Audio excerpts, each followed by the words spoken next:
The FPV, that's right, Zoe FPV here. And I am super excited because I have something really special in my hands. That's right, a unicorn frame. This is something that I've been working on for quite a while, and I know a lot of you have been super excited for it. And I am really excited to get this out there into the world. So, what do I mean by that? Well, I have shipped out over 30 frames to pilots, and I have this long shipping record here.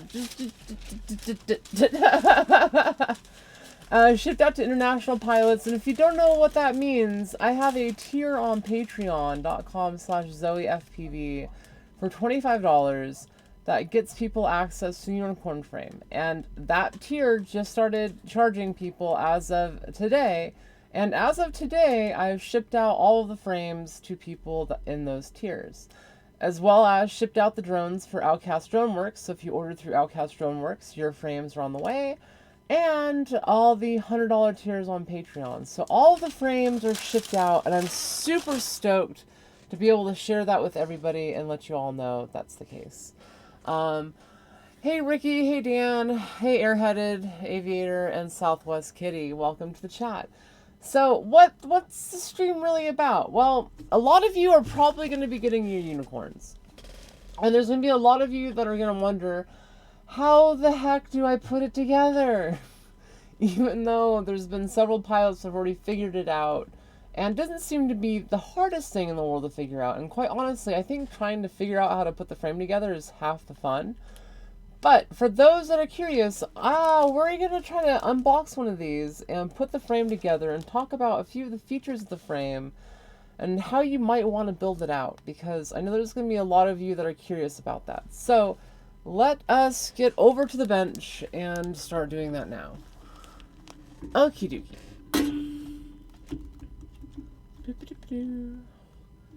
Give me a moment as I rearrange the camera. All the shipping stuff. Oh jeez. Oh jeez. So here we have the unicorn frame. This is actually as it's unpackaged. So people are going to be getting this in a white envelope that has a sticker sheet with the white envelope. So make sure you don't forget that sticker sheet. But inside, we have tissue paper protecting the frame parts. So as you unpackage everything, it's kind of protected. Another sticker sheet, dedicated unicorn sticker sheet. And then we have our foiled paper. It's going to have a parts bag. This is important. The parts that you have are going to be up in here. There's like 70 bits and bobs. You may not need all of these, but you might want some of them. So I included quite a bit. It has stack screws, it has motor screws, it has camera screws in case you don't have a camera screw long enough to go through the 3mm carbon fiber. So it's got pretty much everything you need. There's going to be a revision to this pack. We're going to add some nylon spacers, like 4 of them going forward, but did not get those in this pack. That's just from the feedback that I've gotten from people. If anyone has any feedback about what they want in this pack, let me know, because I want to try adding that to future revisions. And then finally, you get some unicorn poop. That's right, unicorn poop marshmallows. These are pretty dank. They're actually really good on cereal, so if you want to eat these, go right ahead. They're made right here in the USA. Actually, let's eat one. Unicorn poop.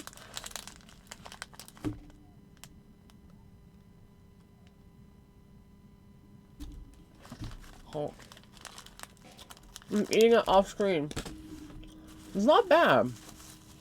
It's not great, but it's not bad.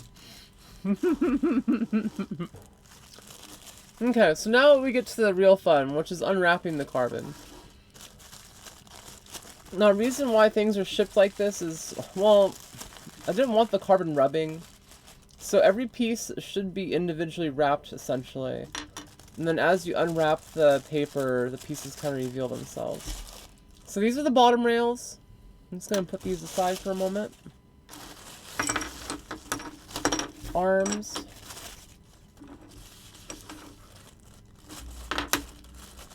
top rails.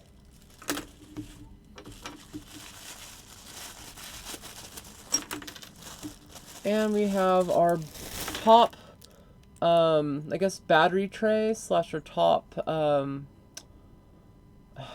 guess, top plate. You call this top plate.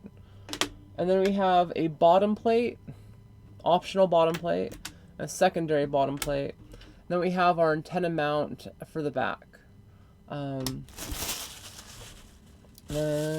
think that's going to be...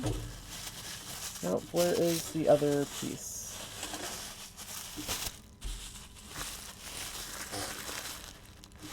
Let me grab another piece. That is no bueno. No bueno at all.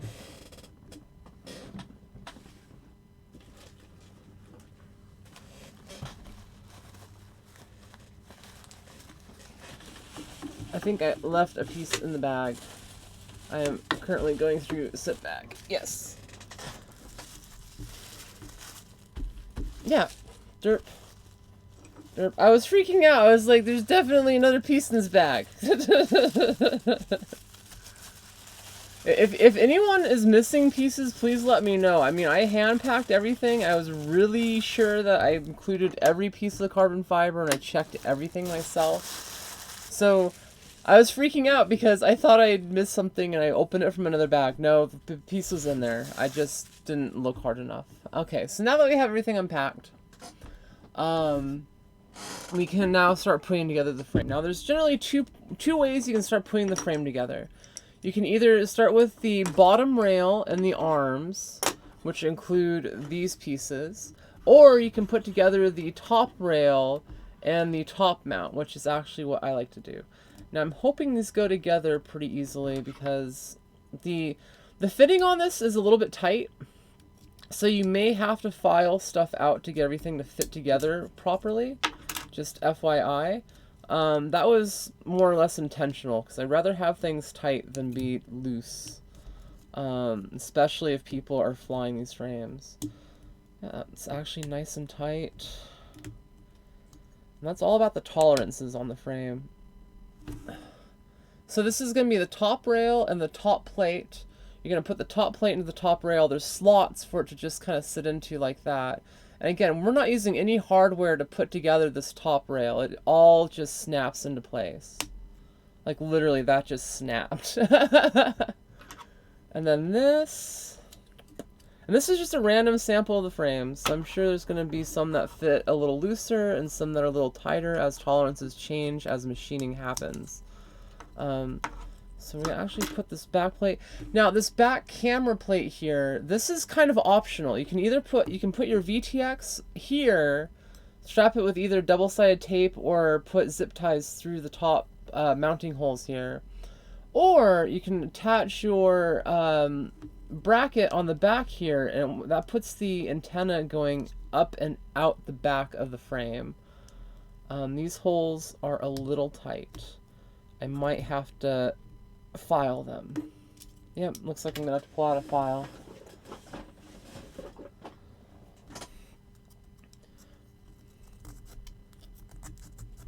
Now you might have to get a file. You might not. If you have it, great. If not, you can get them at Home Depot. They're like $3 or $4. Not super expensive. And this has been the one problem I've noticed with the fitting on the frame has been this back slot here.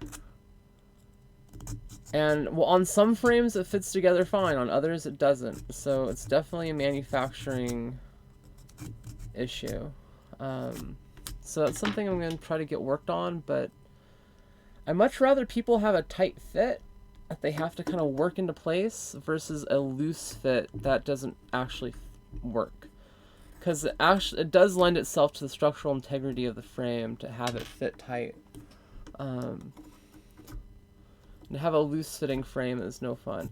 This should be the only spots that you will have to file if you do have to file. Everything else has fit together really nice for all the frames that I've test-fitted. And this has been the only report that I've had from pilots has been the fit and finish of this part. So if you guys have a problem with it, please do let me know.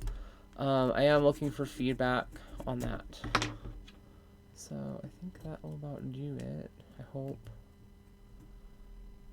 Yeah. Still tight. Still tight.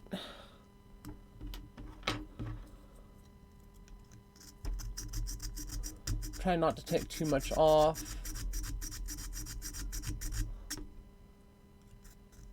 It is slightly embarrassing it doesn't fit, but there's been other fit and finish issues on other frames. I won't name them because I like them, but it's a thing where you have slots in them that are way too big so carbon fiber fits right into it, and then you have sloppy slots which then just dangle and move around while you're flying, and that's no bueno.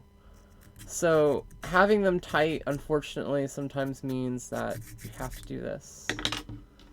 But realistically, once you get this together, you can stand on this whole top section of the frame without having any hardware built into it, and it'll actually fit together.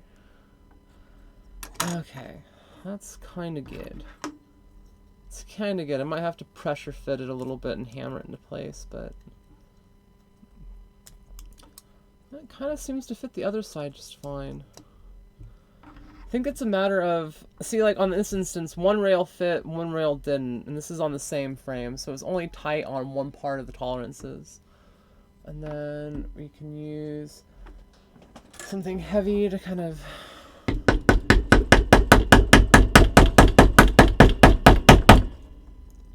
smash it into place. Yes, that's right. I'm actually smashing this into place like that. Had to do this on a couple different frames, but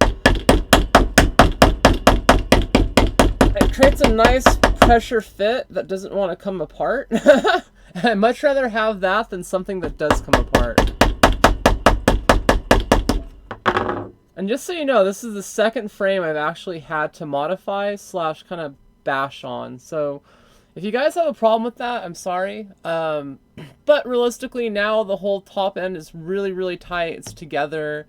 And now you can bash on it, and it's not going to fall apart. And that's without having any extra hardware.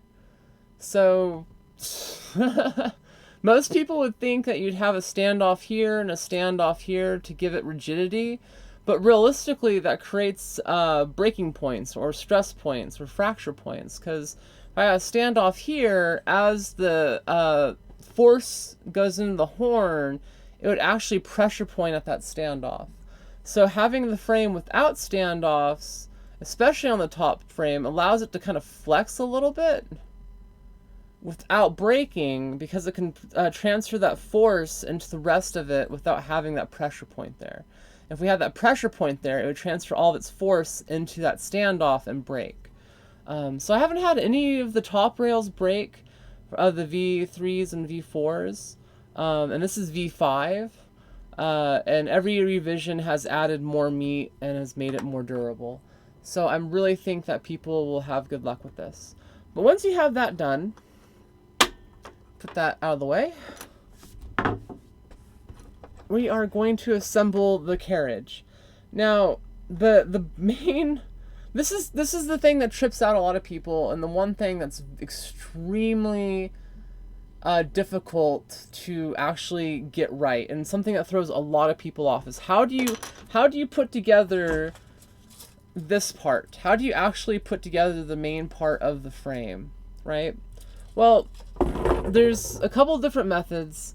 The one that I really like the most, and the one that's easiest, is you take a bottom rail. And so, for people that don't know, there's actually no wrong way. You can either have the bottom rail going like that, or like that. I prefer like this, personally. As the rail transfers force into the bottom rail and crashes and whatnot, it seems to handle better going like this. So this is going to be the top and bottom, with the curve on the bottom. And we're going to take an arm, doesn't matter what kind of arm, and then this is also important, is what direction the arm is going to go in. The point goes out, not like, so for instance on the arms, and this is going to trip people out because if you put them in incorrectly, it's not going to fit right. You have to make sure the hooves are flat out instead of like flat out this way. And so what that means, this is why it's kind of hard to explain, but once it's together you'll understand, is that we have to make sure the hoof is not pointed like that. It has to be pointed like that. And the arms are universal. If you end up having it pointed the wrong way, just pull it out, flip it over, and then you have it going the right way. So now you put it through the rail like that. And again, this is the hardest part. Then you're going to take this bottom piece, and you're going to put it in like this. And you're going to also grab your hardware pack at this point. I'm going to rip this open. Hey Van, hey Randy. So yeah, as Randy said, he had to pound on his unicorn to get it to fit. Which again, that's I don't know whether to be embarrassed or proud that the fit is that good. And you'll understand when you get together why that's important, because everything becomes extremely rigid and you don't have any slop in the frame because of it. So you have these thorough frame bolts, very long ones. You're going to take your long ones. Now you can either run a 20 by 20 stack or a 30 by 30. So if you do 30 by 30, you're going to put your armholes or the long ones on the outside. If you do 20 by 20, it's going to be on the inside. We're going to build this frame out for a 30 by 30 stack, just because that's what I traditionally run. So now you're going to take your bottom arm plate, align it with the arm, align it with the bottom rail. And we're going to just simply put a bolt through the bottom plate, the arm, and up. Now you're going to take your other arm plate and you're going to take put that over the whole assembly. It's a little tight. It's like a toiga. I'll put you on a different one. Stop being so tight. Okay. Now we can get our whole assembly together like so. You grab this. Now this is again tight. I like my tolerances tight. Okay, now that we have one arm through, this is literally the hardest part, is just getting this assembly to this point. Now we can put our secondary arm through. So pick up another arm. And see, now we have two arm plates sandwiched over one arm with one bolt going through the whole assembly. This one bolt is holding 4 pieces together. So yeah, we're going to take our second arm, pop it through. This is really off-the-cuff live stream of a build on how to do it. I wanted to do a longer, more proper video on this, but I don't know if I have the time right this minute. So we're going to put that other bolt through the whole assembly. And this becomes your core of the frame. And this is going to be 12 millimeter thick at its core. So you have 6 millimeter arms, 3 millimeter plates. And there's 2 plates. And the reason for that is trying to equalize the force on both plates. You know, if you land upside down or right side up, it doesn't matter. It should transfer into the frame equally.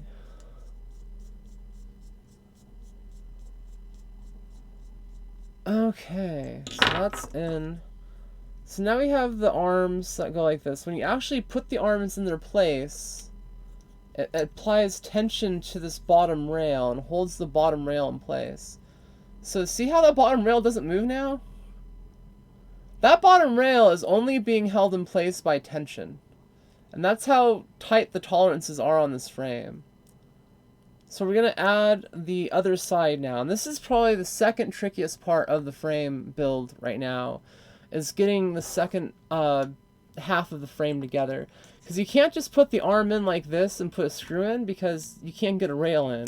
So what you have to do is essentially what you did the first time was take an arm, take a bottom rail, make sure you have the bottom rail facing down and up, like we talked about earlier.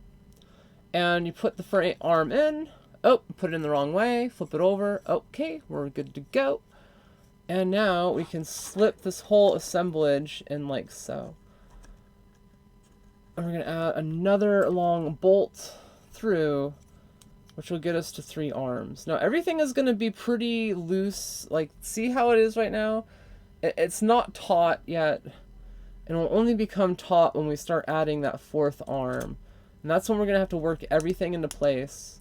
Now the cool thing is, if you break an arm, you can replace it fairly easily without having to disassemble the whole frame. And I'll show you what that looks like here at the very end once we put our last arm in place.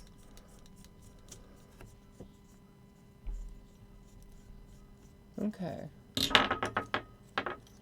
So now, now we have our arm in place. And again, you hold it like this, and the frame is essentially together.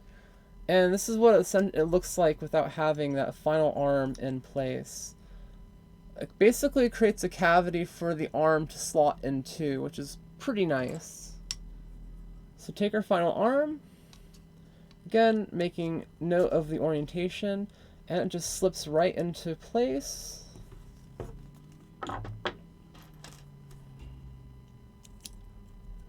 Now, the biggest thing to keep in mind here is that once we get this final bolt in, everything kind of just holds together. We don't have to add any kind of securing hardware to keep this thing from not wanting to fall apart.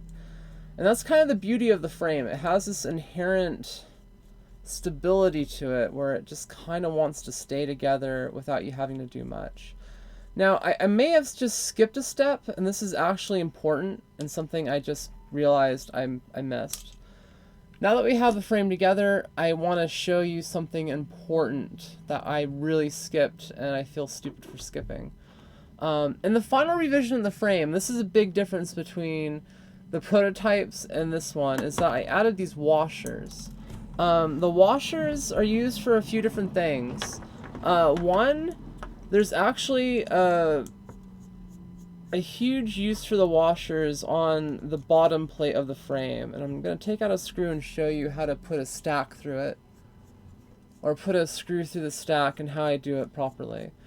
So depending on the stack and depending on the electronics, your stack height is going to vary, and the way your electronics fit on are going to vary. And the washers are a way of kind of modifying things. You either use more washers or less washers depending on the way your stack is going to work. So if you have a really thick stack, you might want to use less washers.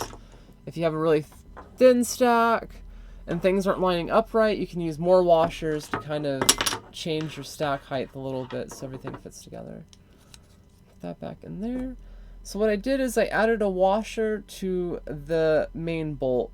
And I feel so silly for forgetting this, but I've done it several times because I've gotten used to building the frame without them. And the whole point of adding the washer here actually adds a stress relief point, and I'll show you what I mean here in a second when I get it all the way in. The stress relief point is pretty important for the frame, because I've had a couple breakages in this one spot, at least on the V3, but not on the V4. And that's because stuff changed on V4. And again, this is V5 of the frame. So when you get the washer in, come on camera, focus, it actually goes over the bottom rail. And so when you crash, or when force is transferred from the arm into the side rail here, or the bottom rail here, it actually helps absorb the pressure put on the bottom rail by having that washer go over the bottom rail. So that generally is the stress point, a breaking point. So that helps kind of alleviate the pressure point and shore that up. The final fit and finish is way better than the other prototypes, and there's not as much play here, so I don't expect people to break it. But if people end up breaking these bottom plates, or there tends to be a lot of snaps here, please let me know, because I have some ideas on how to make this whole part stronger. So yeah, you can get away with or without the washers. Again, I recommend with washers. If you break it without washers, let me know. I'd still replace parts either way. Okay, cool. So now that I got the washer in, we're going to add a 5mm steel standoff, or yeah, and that just kind of bolts on through. So again, this is all pretty sturdy, and these rails are being held in place by friction. Like, as the rest of the frame gets together and we get more bolts in there and we get the top rail in place, everything pretty much just tightens up. Okay, so now that we have that bolt on, I'm not going to do all of the bolts just because I want to save time on this video and make it easier for people to thumb through. We're going to put on a secondary bolt. And again, we can use the washers on this too. Adding the washers helps alleviate stress points.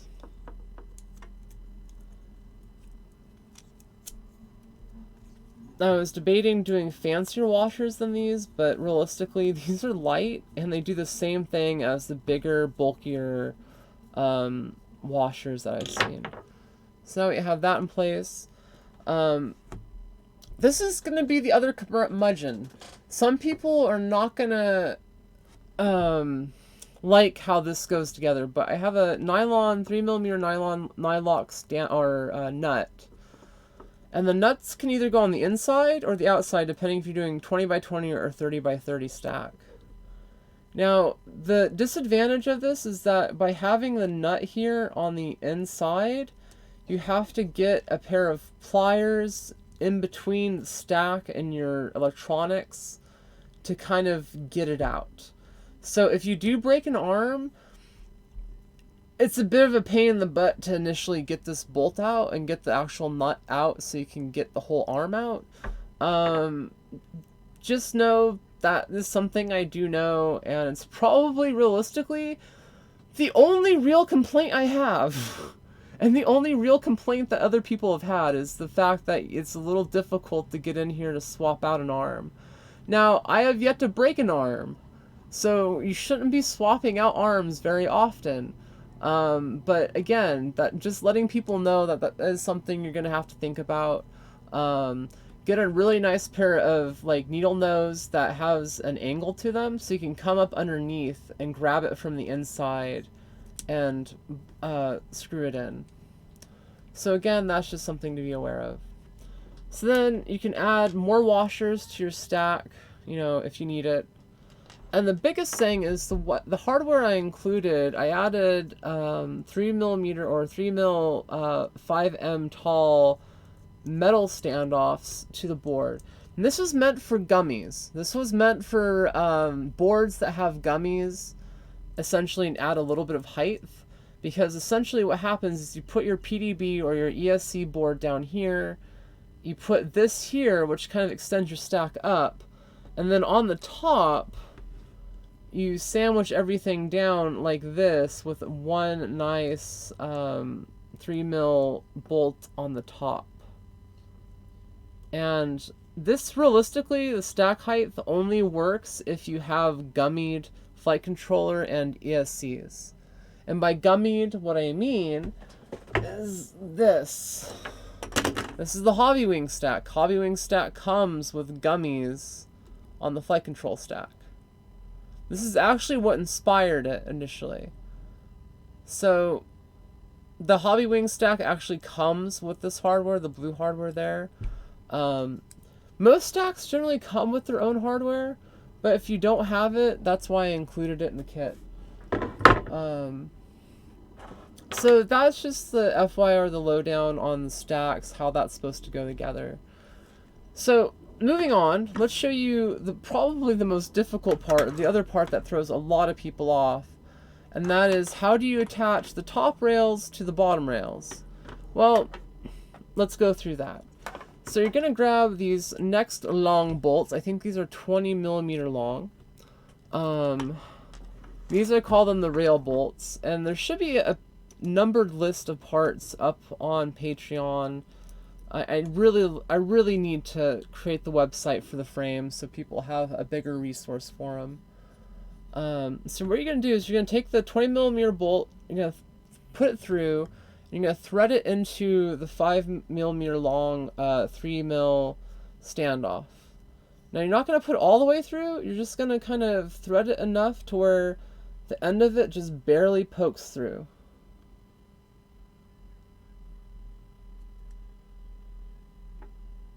So see how the bolt just, it's hard to see, but the bolt just barely pops through the standoff.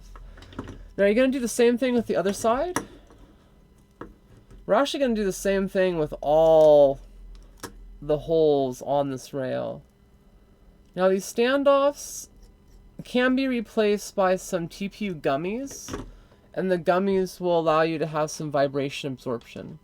The gummies were originally going to be the how I was going to run the design, but I've noticed that the durability and realistically there hasn't been a lot of bad vibrations. So running it with just a solid steel hardware connecting everything makes it super solid and less prone to breakage. So just getting that into place. This part really does tend to trip people up. I don't know why it tends to trip people up.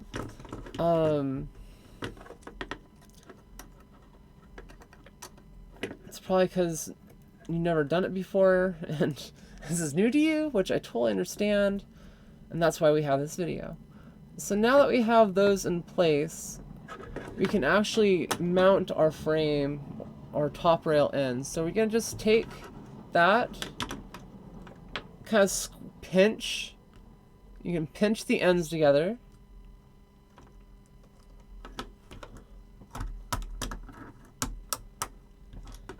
And should...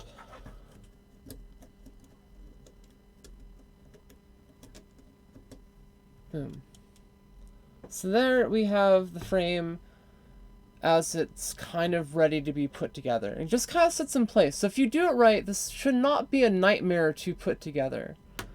And again, we just have the little nubbins of the screws through there. So now what we're going to do is take the 20mm long standoff and turn the frame over, and we're going to put this into place.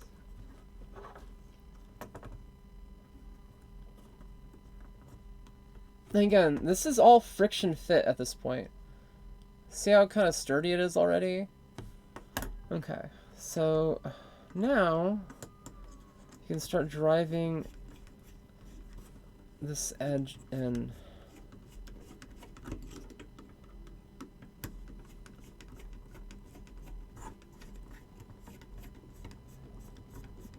And for those curious, I'm going to be releasing / have released the frame under Creative Commons non-commercial share alike, meaning people can download the files for the frame and make mods to it and make files for it and share those with the world.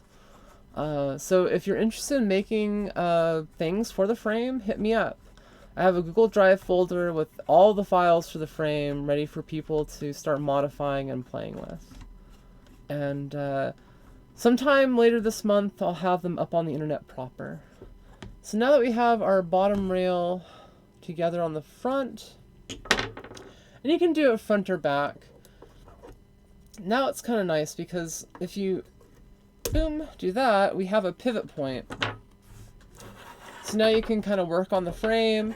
If you need to work on the frame in the future, what you do is you literally loosen up 2 of your rails, either the front or the back, and boom, you can open the frame like that and work on everything. Realistically, if you're using a 30x30 stack, the way this is set up is that you can desolder your motor wires without having to take the frame apart. So in theory, and I've done this, you can just keep everything together to resolder a motor in, which is super nice. Anyways, let's get the rest of this frame together. Boop.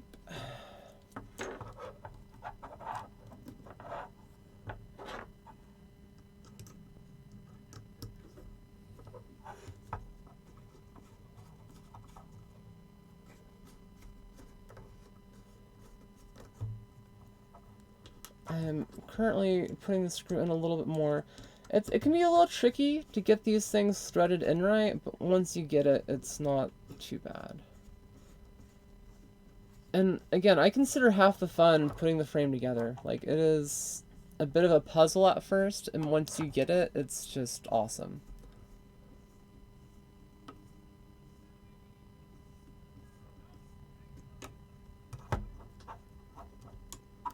So someone said they can hear the audio, but the video is frozen. Everything looks good on my end. If your video is bad, please let me know in the chat. Come on now. Come on now. There we go.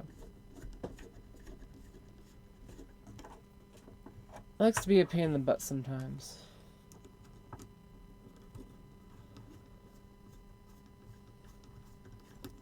Now, if you've been watching, and if you're watching right now and you're building along, you failed. And I failed you, because there's an important step that wasn't really covered that probably should have been covered for people. And I'll get to it here in just a moment.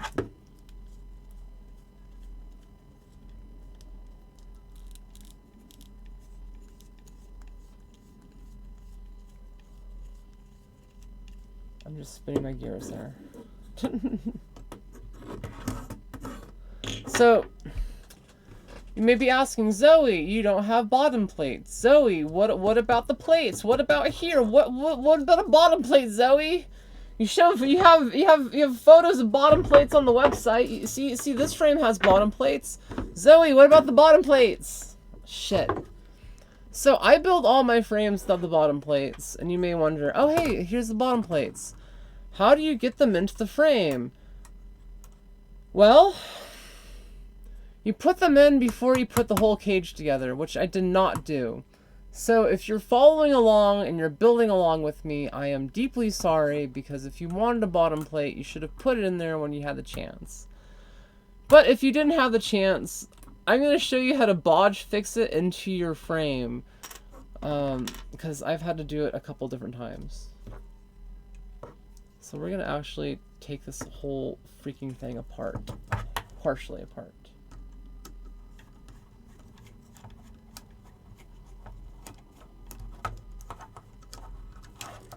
Yeah.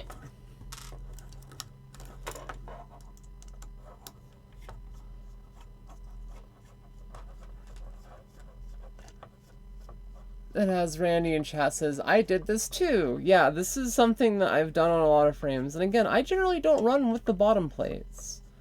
They're completely optional. You can. I actually recommend people attach their VTX on the top and run the antenna on the back. That way when you open the cage, everything is attached to the top plate versus the bottom plate. And also the aerodynamics. As you're flying around and you curve and cut through the air, not having the bottom plates, I really feel adds to the frame's agility. Just my thoughts on the bottom plates. Boom, okay. So there's generally a little bit of play to be able to get a plate in there. If you can slot one end of the plate in, you can kind of Hulk force it into place. So we're going to try to Hulk force it into place and show you what happens when you try to do that.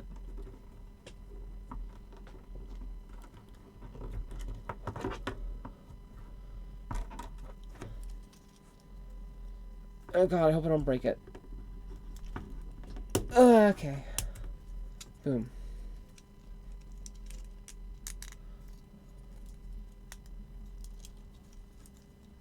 There we go. And just like that, we added the bottom plate.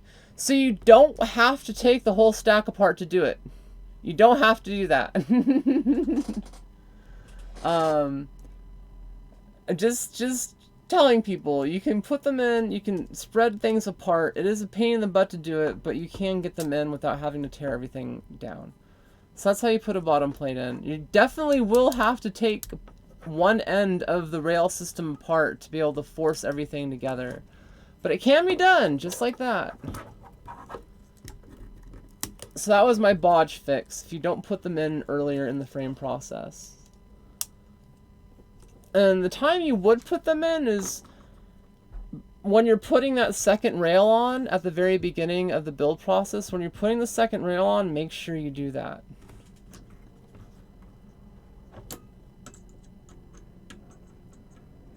So far, what I've learned to tell people and what I've kind of been trying to show you is there's two major points that people kind of screw up in this process. One, forgetting to add the washers when you go to put the main stack together, and two, forgetting to put your plate in when you're putting the rails together. So those are probably my top two things for people to remember when they're building the frame. It's just more of a pain in the butt if you forget them. And realistically, again, you don't have to run with them. These are optional. These two things are optional, but highly recommended.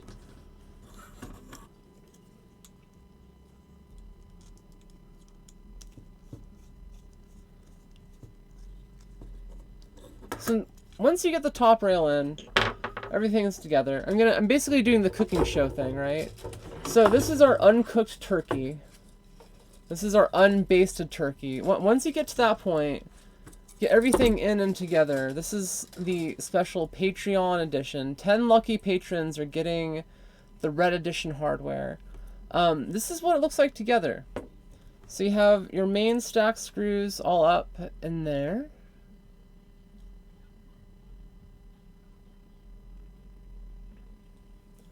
And it's fairly solid. Like you should be able to torque on any part of the frame, and it should pretty much not give.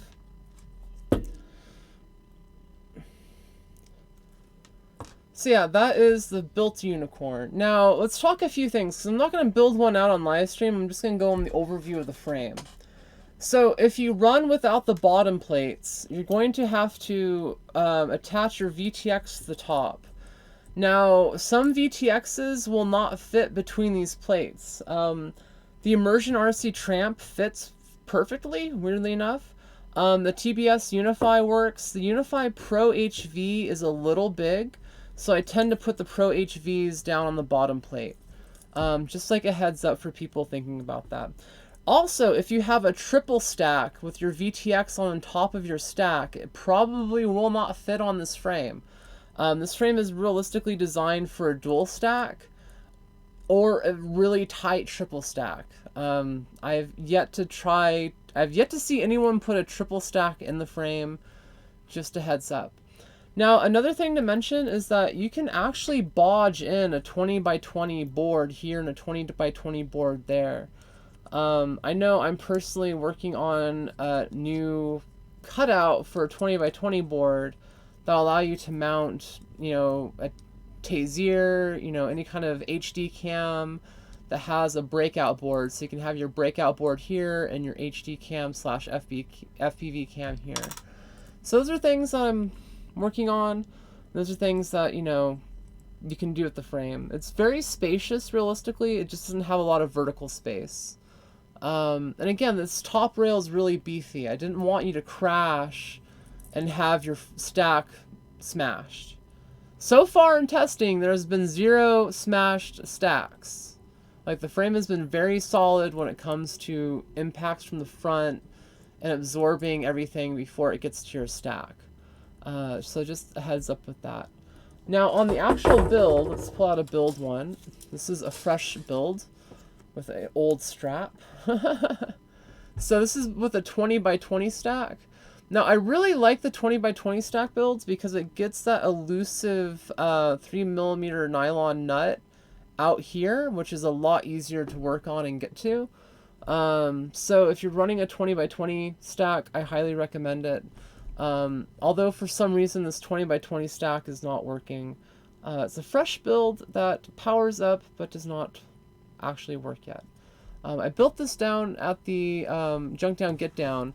When other pilots were building their unicorns, I felt so jealous and I wanted to build out a production unicorn. So this is my first full production unicorn build. And it is so solid. Like, compared to the prototypes, it has a lot of advantages. And let's actually go over some of the changes from the initial prototypes. So you may notice in the some of the promo materials using the old frame design, it had much thicker arms. The arms are now 6mm by 6mm at its thinnest point, so they're super thin but super thick at the same time. Another huge change was the whole rail CG. The rail system was shifted back 5mm to account for different center of gravities. and different battery setups. You can attach the GoPro directly to the rails with a strap. I tend to recommend putting a little bit of grip on the camera. So instead of putting the grip on the rails, I put it on the camera itself and then just strap the entire camera to the quad. This is how I've been getting all my sexy footage lately, is literally just strapping a GoPro Hero 7 to the front of the quad with a strap and sending it. So that's how I recommend the Hero 7. I know there's someone working on a Hero 7 mount, a TPU mount that attaches to the top. So there's a lot of kit files that are probably be coming out here soon. Let's see. The receivers, I tend to put my receiver up on a back arm. Let's see. This is my current build. I tend to put my crossfire / whatever receiving wire on the arm like this. This tends to be the best signal right now.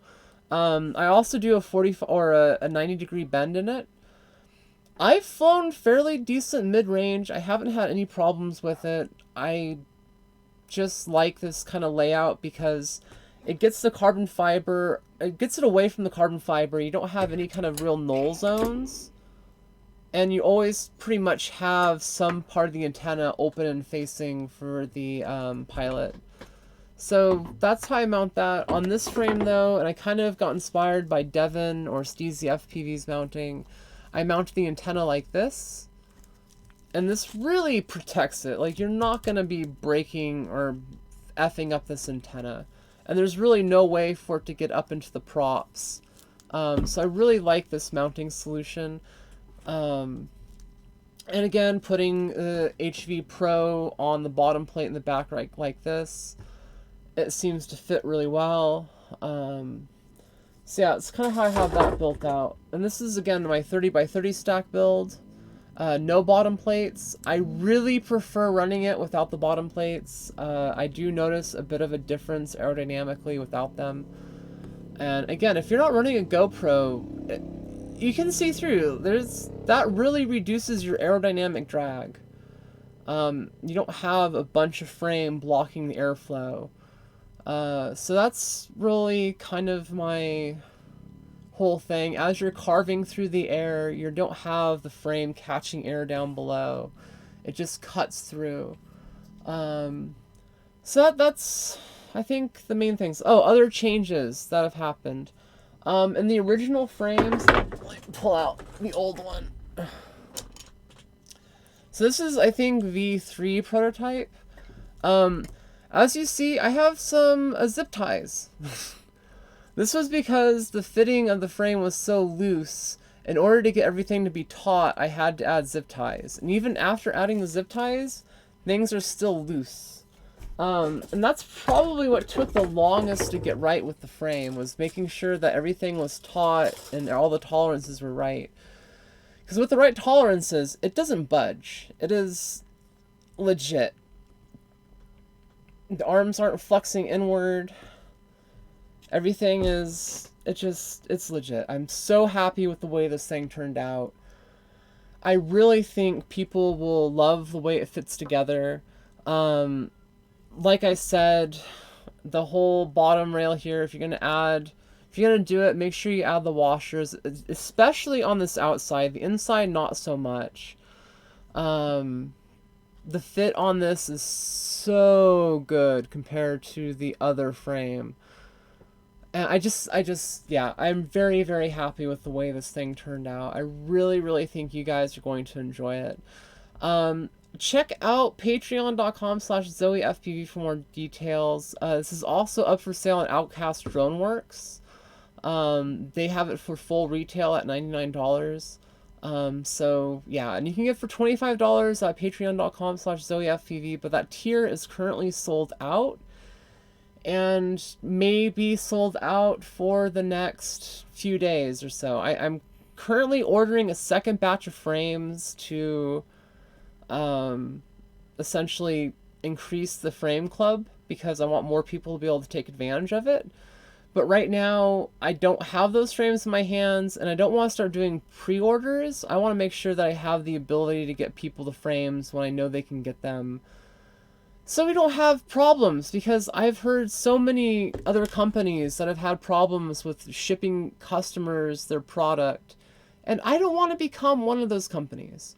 I'd much rather leave you guys waiting properly and then be able to do it when I can do it versus having to overpromise and underdeliver. So I really hope I underpromised and overdelivered with this frame project. I'm just so stoked with the way this thing turned out. It's so much better than I could have dreamed of. This has been 2 years in the making, from my silly initial drawings to what I put up in Photoshop that really covered all the different curves and the angles of the frame and how it would go together, to sitting down with Stingray FPV and actually catting it out in Fusion 360. And then I actually made the final revisions for V5. Like, I was able to get the fit and finish on this perfect, which is something that had been plaguing us for a while. So it's nice to finally get this thing properly kitted out. And, I mean, realistically, how many other quote-unquote pro pilots have designed their own frame, worked on the CAD model themselves, has gone through the process of finding carbon fiber manufacturers, sourcing carbon fiber, hand packaging frames? Like, so much of me is in this frame. When you buy a unicorn, you're buying a piece of me. Like, this feels like my baby. And today I put 30 of my babies into hands of new owners. And for those getting the frame, I really hope you enjoy it. I hope it brings you as much joy as it's brought me, and that you really, really, really have fun with it. And if you need support, there's actually a phone number on my Patreon webpage. That phone number goes right to my cell phone.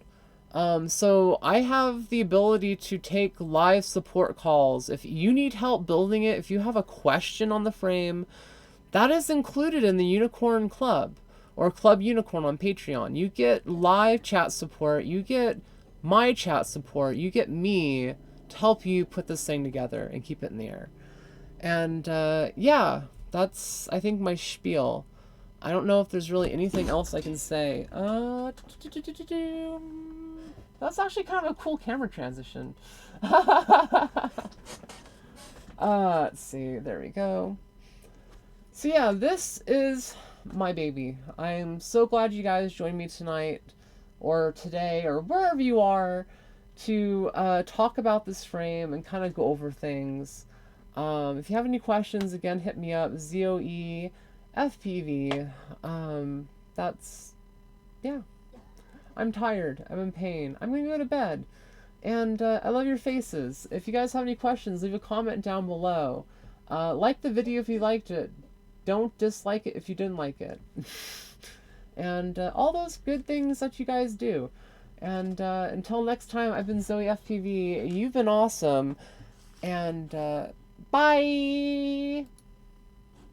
Oh no, it's not ending yet. Yeah!